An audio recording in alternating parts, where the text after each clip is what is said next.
Hello guys! Mag-ano tayo ngayon guys?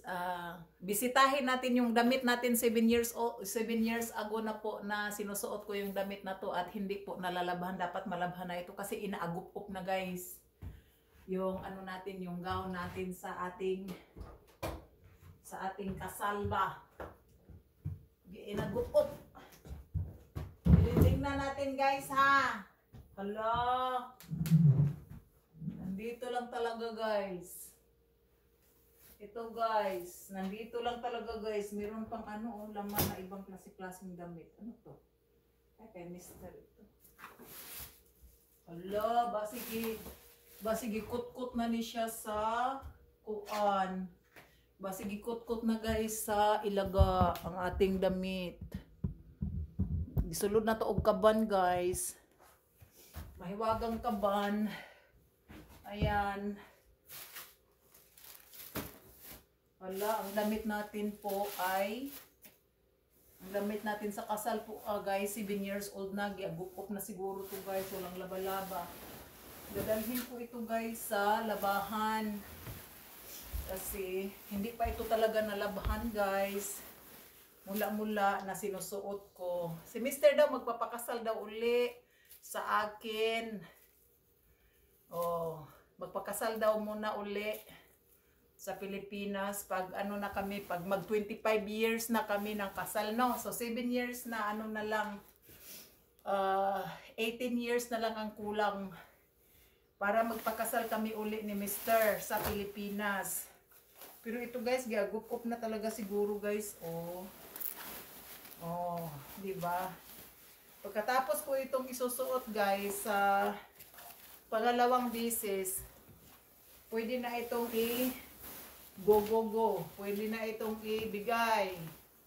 Kung sino ang gustong sumuot nito po. Iwan ko anong na kaya nangyari doon sa una kong gown, no? Kasi may una akong binibili na na wedding gown noon sa una kong asawa.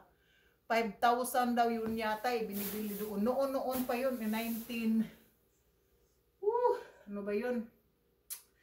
1997. Oh my God, kinakasal ako sa unang asawa, 1997 po.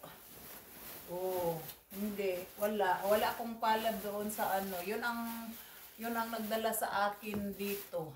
Yung yung una kong asawa, yung matanda kong unang asawa. Ito guys, maganda ito pag plantsahin. Ganon. Nililiit ko to pero parang natataba na rin din ako. Siguro kasya na siya. Oh, di ba? Oh, di ba? Lalabahan natin, guys. Oh, di ba? Maganda ito, guys, na tila, oh. Maganda siya. Kahit murahin lang.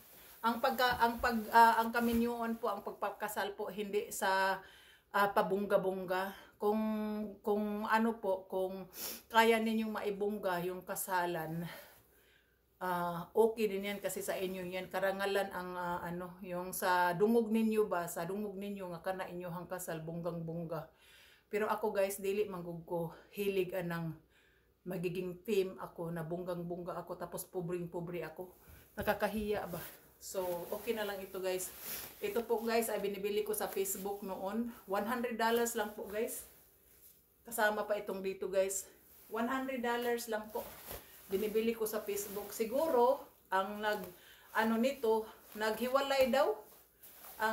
Hindi daw natuloy ang kasal nung may-ari nito. Kaya binibinta sa akin. Ayan. Diba?